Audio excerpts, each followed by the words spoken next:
Hari ini, kalau kita masih hidup itu semua karena anugerah Tuhan. Setelah berapa lama kita mendengar kabar yang mencekam tentang penyakit dan kematian. Gelombang demi gelombang mencekam menggetarkan sukma. Penyakit merajalela memisahkan manusia dengan sesama. Anak dan orang tua, tetangga bahkan datang ke gereja dengan penuh curiga. Hari ini kalau kita masih hidup itu semua Tuhan punya rencana. Kalau kita masih bisa bernafas dengan leluasa, pasti ada rencana dari sorga.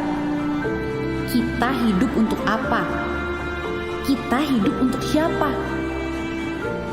Ketika kita renungkan kalau segala daya sepertinya sirna, ditelan kabar berita yang malang melintang di seluruh jagat raya. Cerita sembang membahana di alur cerita. Hidup. Di dalam Dia kita hidup, kita bergerak dan kita ada. Dalam Dia, saya akan terus berkarya. Adalah baik kalau saya hidup dan bisa terus mengisinya dengan penuh makna. Saya tidak akan melewatkan satu hari pun tanpa bersyukur di hadapan Pencipta. Apa rencana Tuhan untuk saya di fajar yang merekah? Tangan ini harus diulurkan untuk siapa? Hati ditunjukkan untuk melayani siapa? Daya, upaya, karya, tenaga, usaha akan aku lakukan segera. Karena kita tidak tahu hari ini hidup, besok ada apa. Selama masih ada udara di dada, selama kaki bisa melangkah, hidup ini untuk Dia. Dan mati adalah kembali pada Bapa. Saya tidak diperbudak oleh putus asa. Saya tidak tunduk pada nestapa. Saya tidak menyerah pada berita malapetaka. Karena saya ada di dalam kuasa kebangkitannya. Saya terproteksi oleh darahnya. Saya sembuh oleh bilurnya. Saya adalah anaknya.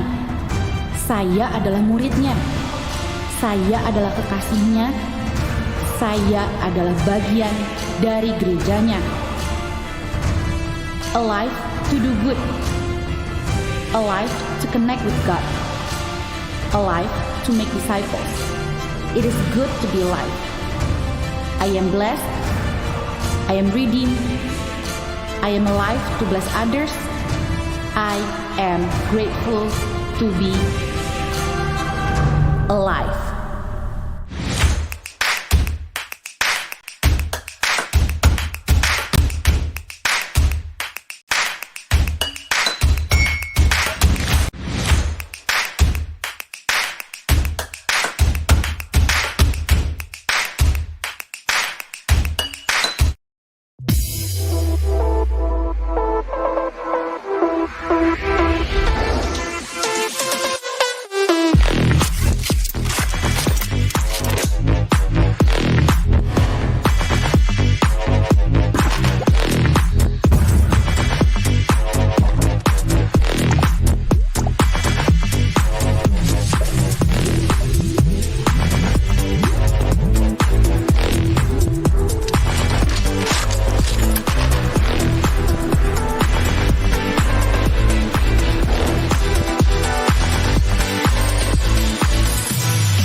Welcome.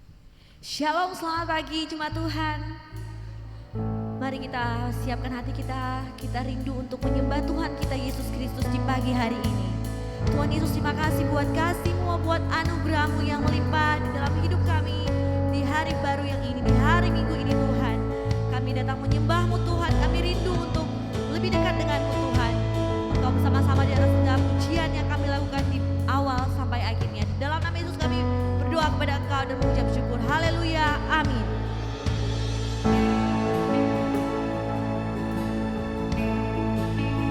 Hanya kasih Allah yang mampu menyambut kita.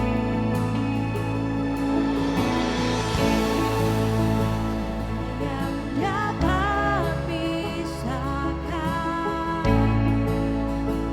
dari terangnya kasih-Mu.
hadirat-Mu ya Yesus.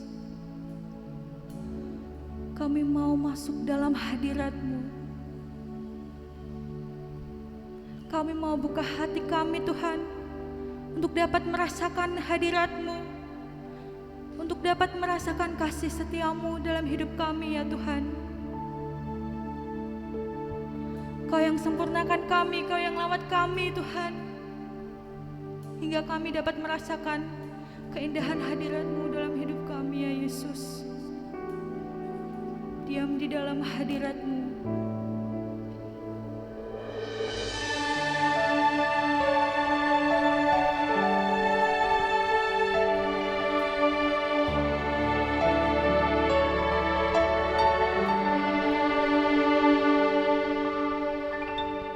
Penuhi hatiku dengan hadir-Mu. Ku rindu memandang wajah-Mu, oh Tuhan, di dalam kekudusan-Mu. Bawaku dekat dalam hati-Mu. Ku rindu mendengar suara-Mu, oh Tuhan, di tempat kudus-Mu sekarang.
Tidak ada yang lebih indah daripada kasih-Mu.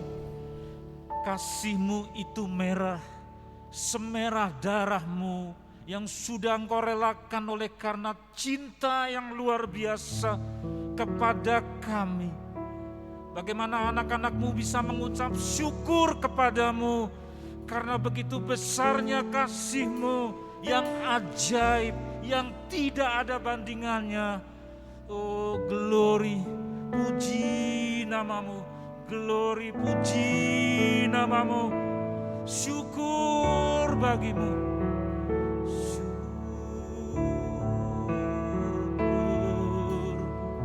Syukur. Terima kasih Tuhan. Terima kasih. Terima kasih Bapa, terima kasih Tuhanku, penebusku, juru selamatku. Lebih daripada sekedar mengenang akan kasih-Mu, tetapi lebih daripada itu kami mau rasakan untuk kesekian kalinya kasih-Mu. Karena hidup di bumi tidak ada artinya tanpa kasih-Mu. Maka kami buka hati kami lebar-lebar supaya kasih-Mu itu mengalir, menyirami,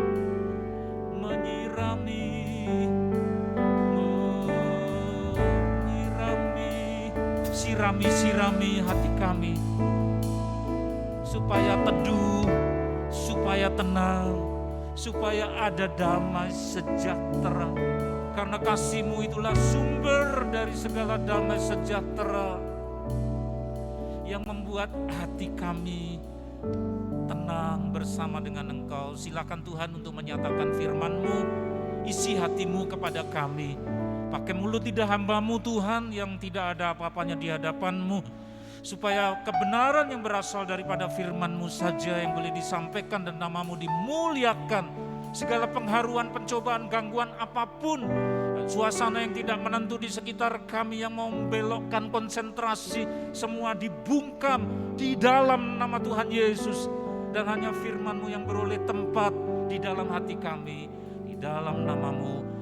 Sambut kebenaran firman-Mu, haleluya, amin. Silakan duduk, shalom Bapak Ibu, saudara-saudara semua bernuansa merah, ada bunga, ada makanan, mungkin ada baju yang merah-merah mengingatkan kita akan kasih, cinta.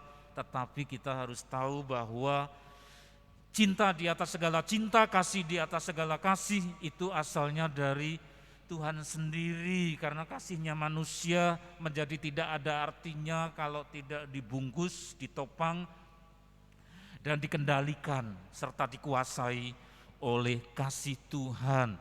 Dan kasih-Nya Tuhan mengingatkan kita kepada darah-Nya yang berwarna merah. Saudara, satu tema yang mau diteruskan kepada saudara-saudara sekalian dan begitu kuat bergejolak ada dalam hati ini, yaitu tema tentang trauma dan karunia. Apa saudara? Trauma dan karunia. Didasarkan dari Injil Yohanes pasal yang ke-20 ayat 20 sampai dengan pasal 20 ayat 20, 25 dan ya 20 dan 25. Siap saudara, karena hati kita akan dibaharui oleh sabda Tuhan ini. Siap? Dan sesudah berkata demikian, ia menunjukkan tangannya dan lambungnya kepada mereka. Murid-murid itu bersukacita ketika mereka melihat Tuhan. Itu peristiwa ketika selesai melakukan penebusan, pembayaran lunas terhadap dosa penduduk bumi. Sebagian menolak tetapi sebagian menerima, dan pemula dari sekian banyak orang yang menerima akan penebusannya itu adalah 12 murid ditambah dengan murid-murid yang lain saudara. Dan Tuhan besuk satu visitasi pastoral, perkunjungan pengembalaan, dan yang dikunjungi, dibesuk adalah orang-orang inti, eselon tengah. Bukan hanya 3 murid yang paling dekat dengan dia, ya, tetapi juga yang lain-lain, meskipun itu tanpa Yudas Iskariot, karena itu pada masa ketika formasi 12 murid itu berkurang, cuil saudara, hilang 1 tinggal 11, tetapi ada masanya yaitu diganti oleh orang bernama Matias. Nah, 11 murid itu saudara dikunjungi oleh Tuhan yang sudah selesai melakukan penebusannya. Ketika ia selesai melakukan penebusan, ditandai dengan apa yang Alkitab katakan bangkit keluar dari makam. Berita yang disebut berita Paskah, yaitu kebangkitan Tuhan Yesus, saudara. Dan apa yang beliau lakukan, di situ orang-orang percaya di seluruh dunia memperhatikan detail dari bagaimana ia memperlihatkan diri waktu besuk itu. Sesudah berkata demikian, ia menunjukkan tangannya. Show his hand, memperlihatkan tangannya, saudara, ditunjukkan. Jadi bukan tampil kemudian tidak ada perincian apa-apa, tetapi ada bagian tertentu yang memang dengan sengaja ditunjukkan, yaitu tangan. Terus apa? Bagian lain yaitu lambung, perut.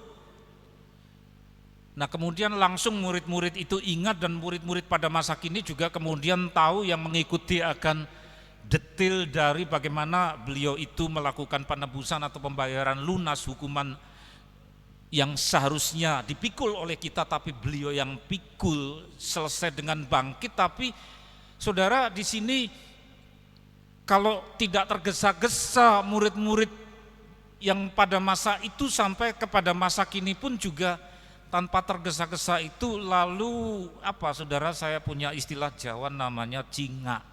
Cinga itu, loh ya, oh kok seperti itu, jadi cinga, kaget atau memberi perhatian lebih karena ada sesuatu yang khusus, atau tidak secara umum demikian, tapi ada yang khusus, yaitu pikiran bahwa loh kalau mati saja, bangkit dari kematian saja beliau sudah tempuh, padahal mati bangun itu hal yang sangat sukar.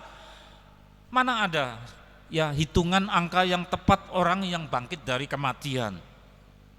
Ada anak muda di Nain yang diusung dan ibunya menangis karena seorang janda, tapi Tuhan bangkitkan dia, bangun dari kematian, hal yang sangat spektakuler, tapi Tuhan yang hidupkan. Kemudian ada seorang anak perempuan yang ibunya juga janda, lalu anak ini meninggal dan Nabi Elia menelungkupi anak itu dan nafasnya diberikan, hangat tubuhnya diberikan sambil berdoa, lalu anak itu hidup. Tapi itu pun karya Tuhan ya. Dan di sini sumber dari segala kehidupan, yaitu Tuhan Yesus sendiri sudah mengatasi kematian dengan bangkit. Tapi kenapa? Mati yang adalah sukar dia atasi, tapi luka pada tangan dan luka pada lambung masih ada. Jadi kalau ditunjukkan ini loh, berarti kan ada codet, ada lesi, bekas dari dipaku, dan lambung itu bekas apa? Bekas dari spear, yaitu tombak.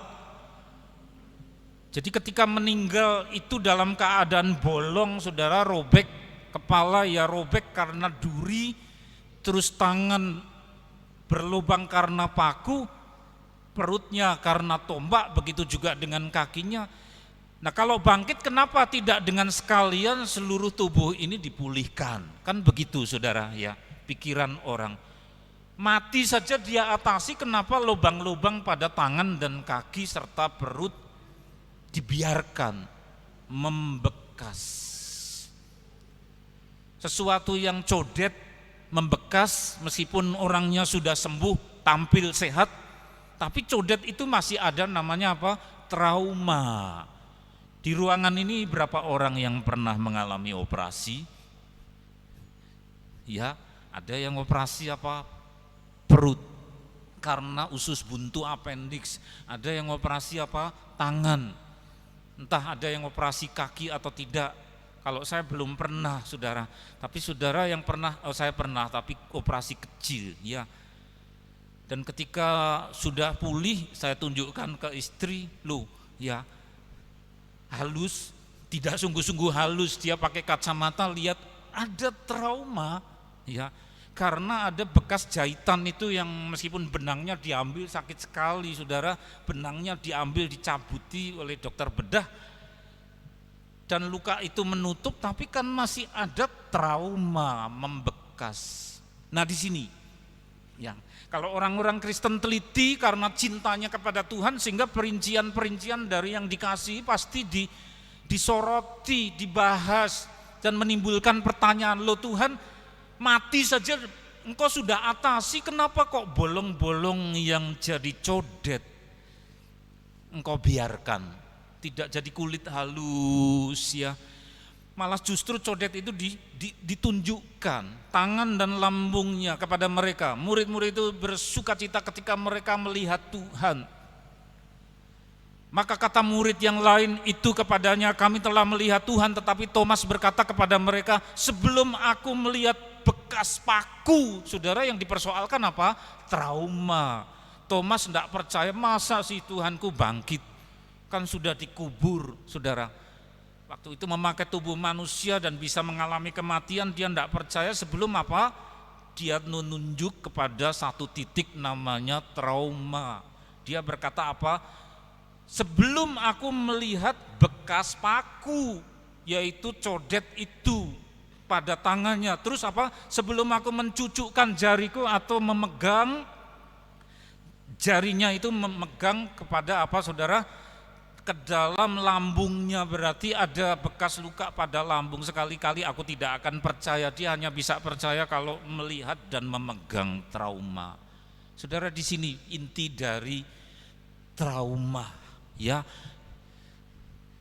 Di tema 4 tahunan gereja kita IFGF global, karena gereja kita bukan hanya di Purwodadi, bukan hanya di Indonesia, tetapi ada di Afrika, ada di beberapa negara Asia, ada di beberapa negara Eropa dan Amerika, saudara, tersebar di mana-mana. Dan tema 4 tahunan itu Alive in Clarity. Alive itu apa? Ya memang ada beberapa terjemahan, tetapi kalau terjemahan bebas saya meniru yang beliau maksudkan para senior kita, alive itu masih tinggal hidup. Jadi ada macam-macam bencana, ada wabah menular dan sebagainya, ada banyak korban jutaan, tapi ada survivor, ada penyintas, yaitu orang-orang yang sembuh, yang dibiarkan Tuhan panjang umur, alive, masih hidup, alive in clarity. Clarity itu terang benderang, jelas begitu ya, clarity. Jadi jelas. Kalau seseorang masih tinggal hidup harus ada bukti. Buktinya apa? Kejelasan. Mana wujudnya? Mana traumanya? Nah di situ saudara. Tuhan Yesus bangkit dari kematian, beliau alive. Kemudian pada tahun 2022 yang masih belum menentu, ada kabar ini itu di bulan Februari ini, lalu mengingatkan kepada jemaatnya, anak-anaknya, engkau bukan hanya aku yang alive, tetapi engkau juga di bulan Februari ini alive. Buat apa saudara? In clarity. Jadi harus menunjukkan terang benderang bukti-bukti saudara, untuk bersaksi bahwa Tuhan Yesus baik, untuk bersaksi untuk meneruskan tugas bahwa beliau juru selamat. Tunjukkan bahwa kita jangan seperti orang yang tidak punya daya, menyerupai orang mati, tidak bisa apa-apa saudara, tapi berikan kesaksian melalui tanda-tanda yang kita minta. Dan tanda-tanda beberapa diantaranya pernah nempel pada kita, kesaksian saudara ketika saudara berada dalam bahaya, di ujung tanduk, sempat sakit, sempat krisis, tapi saudara disembuhkan, saudara bisa cerita Yesus baik, itu clarity. Jadi bukti-bukti nyata yang diperlihatkan dari kesaksian hidup saudara, bagaimana engkau dilepaskan, diluputkan dari bahaya. Ya, Thomas ini tidak percaya, dia minta clarity. Minta supaya ada bukti yang jelas, yaitu dia harus memegang trauma, saudara. Ya, Lihat di halaman berikut. Ya, maka kata murid-murid yang lain itu kepadanya, kami telah melihat Tuhan. Tetapi Thomas berkata kepada mereka, sebelum aku melihat bekas paku. Apa saudara? Trauma. Karena bekas paku berarti codet. Seperti saya dioperasi di sini, kulitnya ada bekas jahitan, garis-garis. Tapi saya senang sekali, wah bersih, yang tidak berguna dibuang sebesar ini. Ya, bekas paku pada tangannya. Dan sebelum aku mencucukkan jariku ke dalam bekas paku, loh, diulang 2 kali loh saudara, sampai saya beri blok merah karena 2 kali. Kenapa di Alkitab ayat 25 repot-repot mencantumkan kata sampai double rangkap 2 kali? Bekas paku, bawahnya ada lagi bekas paku, bawahnya apa? Ke dalam lambung, ada codet di lambung. Ayat yang ke berapa? 27. Kemudian dia berkata kepada Thomas, taruhlah jarimu di sini, lihatlah tanganku, ulurkan tanganmu, cucukkan ke dalam lambungku. Jadi Tuhan tidak marah, kamu kok kurang percaya ya, iman apa itu? Harusnya tanpa melihat kamu sudah percaya, seharusnya berhak marah gitu. Tapi kok murah hati sekali. Oke, boleh. Iya, lihat ini. Dan yang ditunjukkan trauma. Terlalu mudah untuk menghilangkan trauma, tapi Tuhan tidak hilangkan. Aneh ya? Aneh. Lukanya masih ada, sengaja. Karena apa? Untuk didemonstrasikan. Maka kalau saudara mengalami susah, mengalami bahaya, mengalami apa yang tidak enak, saudara disakiti pada tahun-tahun lalu, pada bulan-bulan lalu, kenapa kok masih ada bekasnya? Kalau ingat begitu, tidak enak. Kalau ingat, Tuhan ini kok tidak hilang. Siapa tahu Tuhan sedang menaruh apa? Trauma, supaya saudara bersaksi bahwa Tuhan baik. Gitu loh saudara, ya. Jadi luka yang berbekas tidak selalu boleh dihilangkan karena ada luka-luka tertentu yang punya nilai kesaksian, nilai yang membuat orang memuliakan Tuhan. Satu nilai meskipun itu tidak enak, pahit, menyakitkan, tetapi menjadi batu pijak supaya kemudian orang yang mendengar, yang melihat akan peristiwa dan dengar cerita kita, dia pun dijamah hatinya untuk datang kepada Tuhan dan mengenalkan kasih-Nya. Terus berikutnya, nah ini, kitab suci bukan hanya mengajarkan pentingnya kenangan indah, ditolong Tuhan, ya saudara, diluputkan dari bahaya. Bukan hanya itu, yang diajarkan bukan hanya kenangan-kenangan indah, tetapi juga pentingnya kenangan pedih. Masih mau jadi Kristen saudara, karena itulah bunyi firman Tuhan bahwa Alkitab bukan hanya mengajarkan pentingnya kenangan indah-indah saja yang membuat kita tertawa bersorak, bertepuk tangan, menyanyi bagi Tuhan, engkau baik, tetapi engkau baik juga melalui kenangan, pentingnya kenangan pedih. Iya, karena Tuhan Yesus sendiri sudah menunjukkan kenangan pedih dari telapak tangannya, lambungnya. Terus Ibrani pasal 10 ayat 32, ingatlah akan masa yang lalu sesudah kamu menerima terang, keluar dari kegelapan. Oh, aku sudah tidak mau lagi cari dukun, peramalan, nanti kalau bulan depan akan ada peruntungan apa, tidak mau lagi cari-cari ramalan begitu. Hidupku sudah dalam tangan Tuhan, ikut Tuhan Yesus saja, masuk ke dalam terang. Tidak lagi tanya ke dukun-dukun, terima penebusannya, dimeteraikan dengan baptisan air dan baptisan Roh Kudus, masuk ke dalam terang. Tapi gimana yang merah? Kamu banyak menderita. Maka banyak orang Kristen yang tidak mengerti dalil ini. Ibrani 10 ayat 32, kelihatannya ikut Tuhan seneng, ya wah, ya kemudian lo kok banyak susahnya, lo kok ada didatangi tantangan, lo kok familinya benci karena engkau jadi Kristen, lah iblis kemudian mengincar engkau. Ya betul, saudara dibaptis menabuh genderang peperangan, saudara ikut Tuhan Yesus menabuh genderang peperangan, musuhnya jadi banyak karena saudara menerima terang. Maka ada banyak orang Kristen yang tidak tahan lalu rindu pada teman-temannya yang lama, komunitas lama dalam gelap, balik lagi. Tidak kerasan jadi Kristen, karena apa saudara? Menderita. Gimana? Masih mau terus jadi Kristen saudara? Itu kata-kata dalam kitab suci tidak ditutup-tutupi, tanpa tedeng aling-aling. Kena fitnah ya, dijelek-jelekan orang, diincar sama roh jahat, dan kemudian mengalami ini itu, kok menderita toh Tuhan? Ya, sesudah kamu menerima terang, gimana? Ya, itulah mahalnya menjadi Kristen. Oleh karena kamu bertahan dalam perjuangan yang berat, dan saudara kemudian luka, ada trauma yang mengingatkan saudara kepada perjuangan saudara yang lecet-lecet. Karena banyak kerikil tajam, ada banyak duri yang menusuk.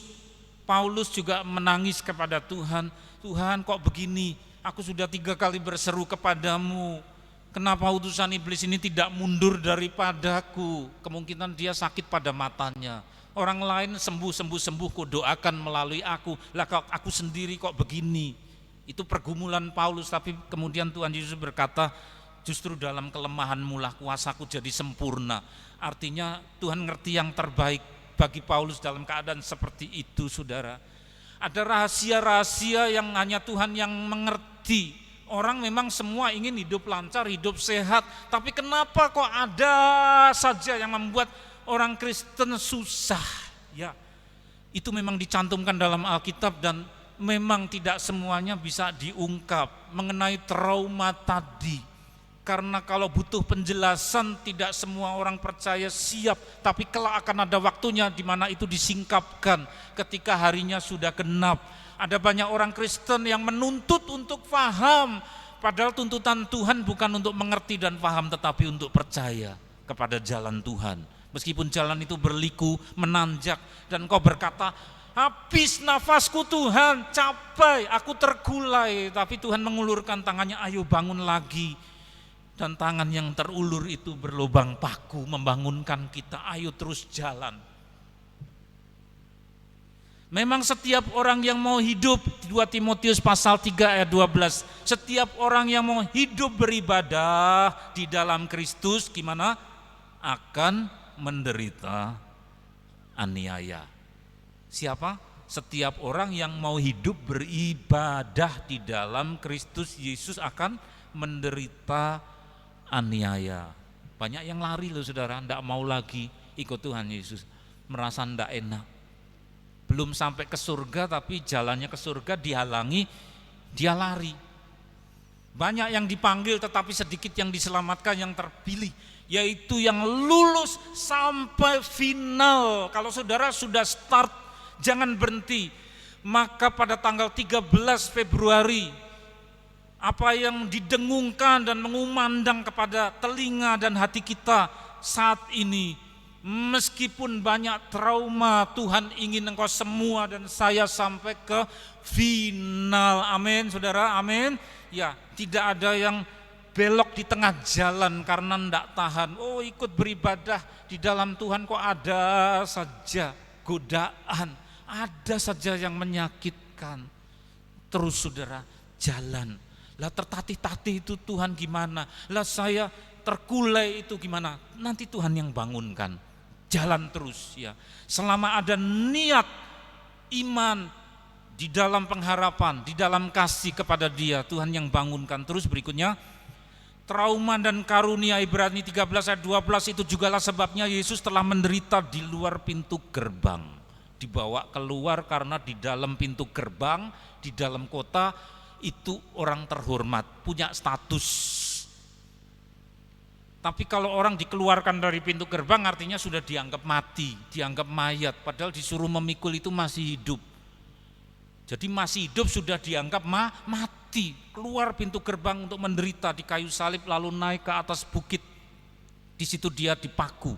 Buat apa? Berlubang paku, tangan kaki ya tubuhnya untuk menguduskan umatnya dengan darahnya. sendiri. Kudus bukan saudara, agung bukan, orang dunia tidak mengerti ini. Trauma kudus, trauma yang membawa karunia. Tuhan Yesus sudah tempuh itu, maka Tuhan mau yang terjadi pada saudara dan saya, anak-anaknya, luka membekas, sesakit dan sepedih apapun Tuhan mau itu membawa karunia kepada orang-orang. Saya beberapa kali bertemu dengan kesaksian orang-orang yang kok bisa ya, orang heran begitu mendengarkan kesaksiannya. Dia kumpulkan para bekas pemakai narkoba terus direhabilitasi, kok bisa orang itu telaten? Karena apa? Pengasuhnya itu dulu pernah ngalami begitu. Jadi dia paling paham, paling menjiwai. Ya. Ada juga seorang ibu, saya tidak sebut namanya, ibu-ibu lain dikumpulkan, yang sudah janda dibuang anaknya, dibuang suaminya, tidak punya status, dipelihara, lalu ada dana masuk, bikin asrama kecil. Dia dengan kasih, ada yang rewel mencakari temannya, udah umur 70 lebih, angel saudara, ada yang mundur jadi anak kecil. Enggak boleh seperti mengasuh anak kecil karena ada yang nakal. Mereka butuh kasih sayang. Kok bisa, kok telaten? Karena ibu yang mengasuh ini juga seorang wanita yang dulu dibuang suaminya, saudara. Suaminya lari kepada perempuan lain, dia luka. Luka itu bawa trauma, dan trauma bekas luka pada mentalnya itulah jadi berkat untuk ibu-ibu yang lain. Itu dari mana? Dari jiwa Yesus. Ya, Yesus Tuhan seperti itu. Itulah sebabnya Yesus dibawa keluar pintu gerbang menguduskan umatnya menjadi karunia oleh lukanya yang membekas, yang ditunjukkan kepada murid-muridnya. Terus berikut 2 Timotius pasal 2 ayat yang ketiga ini yang ditertawakan oleh umat di luar kita. Tidak apa-apa ditertawakan saudara, karena bunyinya memang hanya bisa diterima yang mengasihi dia. Bunyinya apa? Ikutlah menderita sebagai seorang prajurit yang baik dari Kristus Yesus. Banyak orang lah, oh kok begitu, lari saudara. Tidak mau jadi Kristen lagi karena ajakan ikutlah menderita sebagai seorang prajurit. Jadi takut peluru ya saudara, takut luka, ingin hidup senang. Padahal panggilannya apa? Orang Kristen itu ikutlah menderita sebagai prajurit, karena ini belum surga, ini masih medan peperangan, ini bumi. Sehingga yang mula-mula sahabat bisa membuang saudara, yang mula-mula teman baik bisa berkhianat kepada saudara, ya. Sehingga saudara terluka.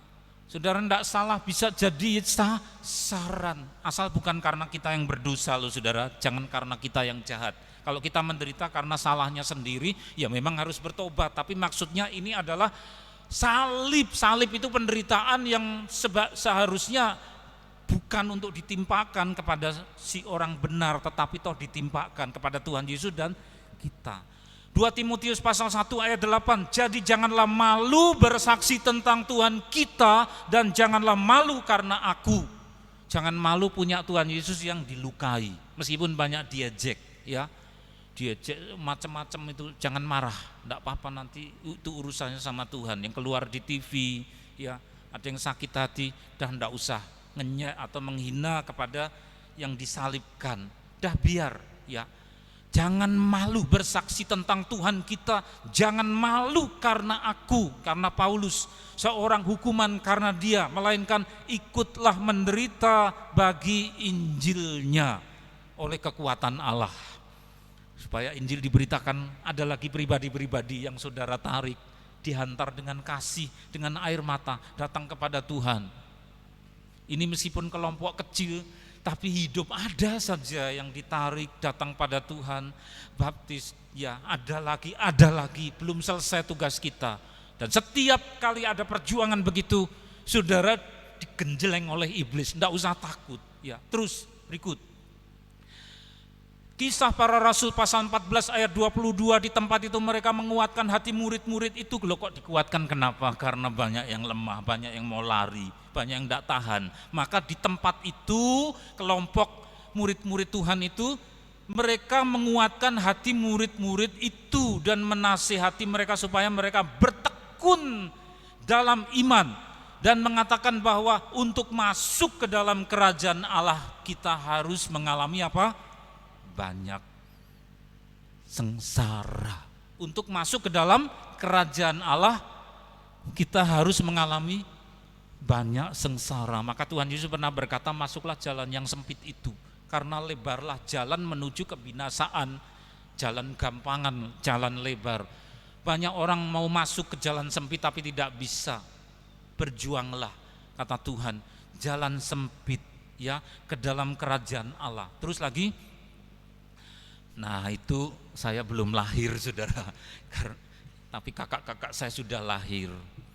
Ada kesempatan istimewa, beliau yang saya kasihi bertemu dengan orang nomor 1 di Indonesia itu. Sampai rumah ditanya sama mama saya, piye mas? Ya rasanya salaman sama orang yang luar biasa. Ya luar biasa jawabnya, cuma singkat. Tapi beliau tidak memperinci saudara.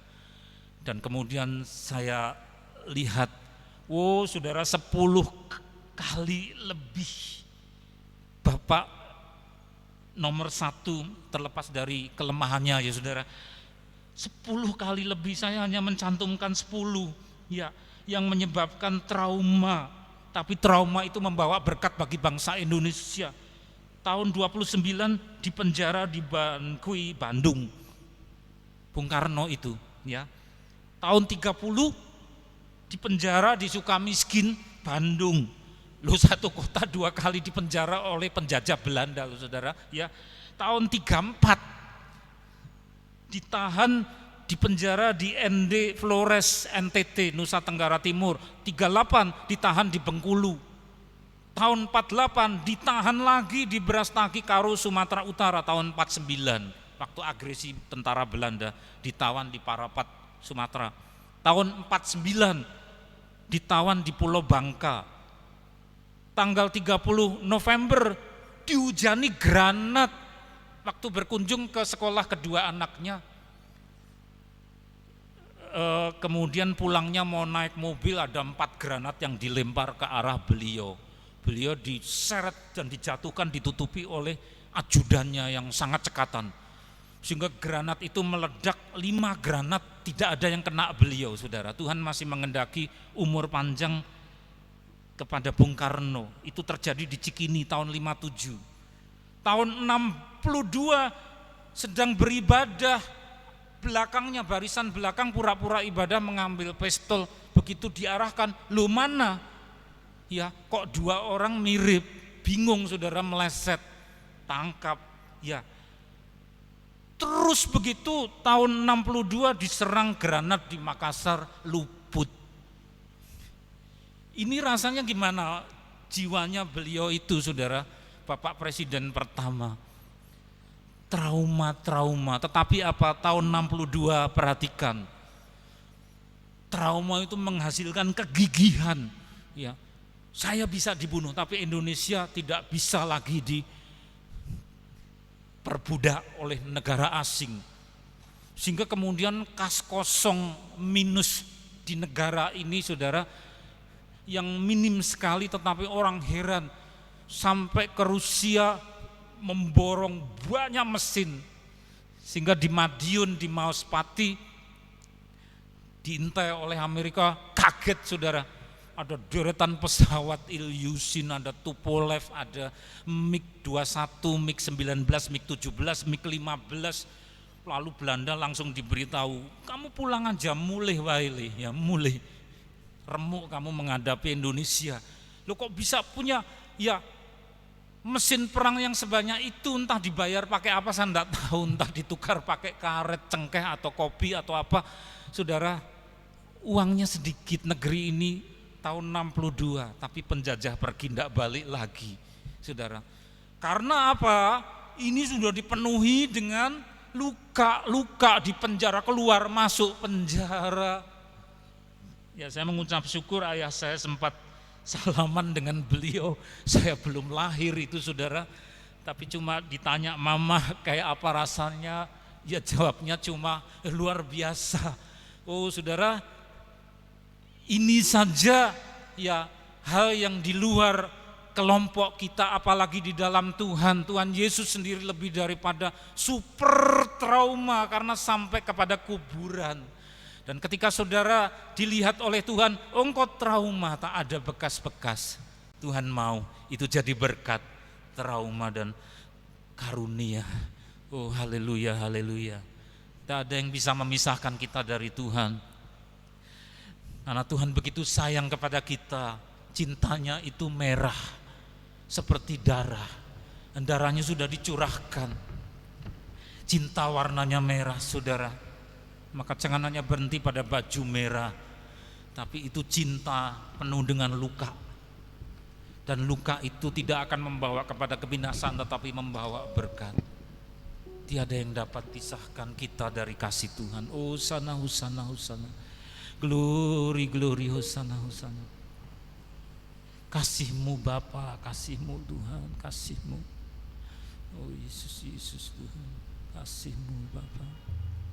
Kasih-Mu Bapa, kasih-Mu. Biar hati kami dipenuhi dengan kasih-Mu.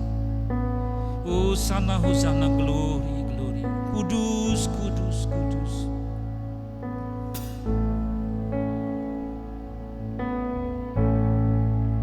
Tiada yang dapat pisahkan dari terangnya kasih-Mu. Kau hadirkan ketenangan, Tak bisa dunia berikan. tak bisa dunia berikan. Kini Kau pegang hidupku, dan Kau hapus kesalahanku. Berharganya pengorbanan yang memberikan keselamatan.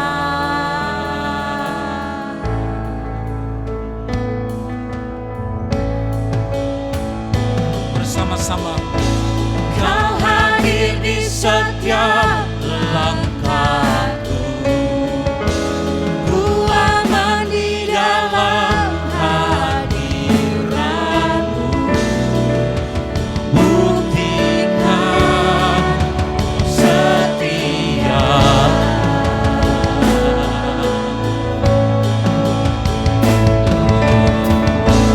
Kan ku angkat tinggi tanganku, tak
kami tidak beroleh karunia. Tanpa luka-lukamu kami tidak bisa diselamatkan. Hanya oleh luka-lukamu di kepala, di tangan, di lambung, di kaki, di punggungmu, bahkan luka yang kami tidak bisa lihat, semua membawa trauma kudus. Luka yang suci yang membawa keselamatan kepada kami. Untuk kami terima kasih Tuhan Yesus. Terima kasih Juru Selamat kami yang hidup. Dan itu menjadi clarity, menjadi sesuatu yang jelas, menjadi bukti, menjadi evidence, bukti yang nampak oleh roh kami dan kami percaya. Maka kami tidak perlu berkecil hati. Anak-anak-Mu ini Tuhan, yang sempat mengalami dilukai atau sakit parah, tetapi Engkau sembuhkan, alive, tinggal hidup. Buat apa? Untuk memberi kesaksian bahwa Engkau baik, Tuhan Yesus baik, Engkau baik dan baik. Terima kasih, terima kasih. Biarlah ini menjadi kekuatan bagi kami Tuhan untuk meneruskan perjalanan yang belum selesai. Dan Engkau Roh Kudus yang menyertai anak-anak-Mu, memberikan kekuatan yang baru, kepandaian, hikmat. Kami hendak mengucap syukur Tuhan dalam bentuk persembahan. Bapak kuduskan apa yang kami kumpulkan ini sehingga bisa mendukung untuk pekerjaan pelayan dalam gereja ini. Dalam nama Tuhan Yesus.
Sertai jemaat-Mu pulang dalam keadaan damai sejahtera dengan senyum karena Engkau sudah menjamah hati anak-anak-Mu ini Tuhan.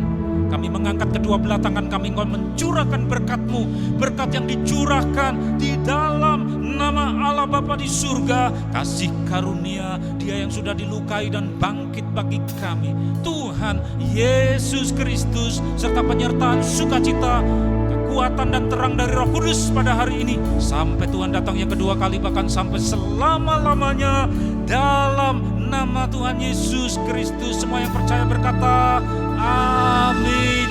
Salam perkasa. Kuasa Tuhan lebih besar menyertai, tak ada yang mengalahkan Tuhan Yesus segala.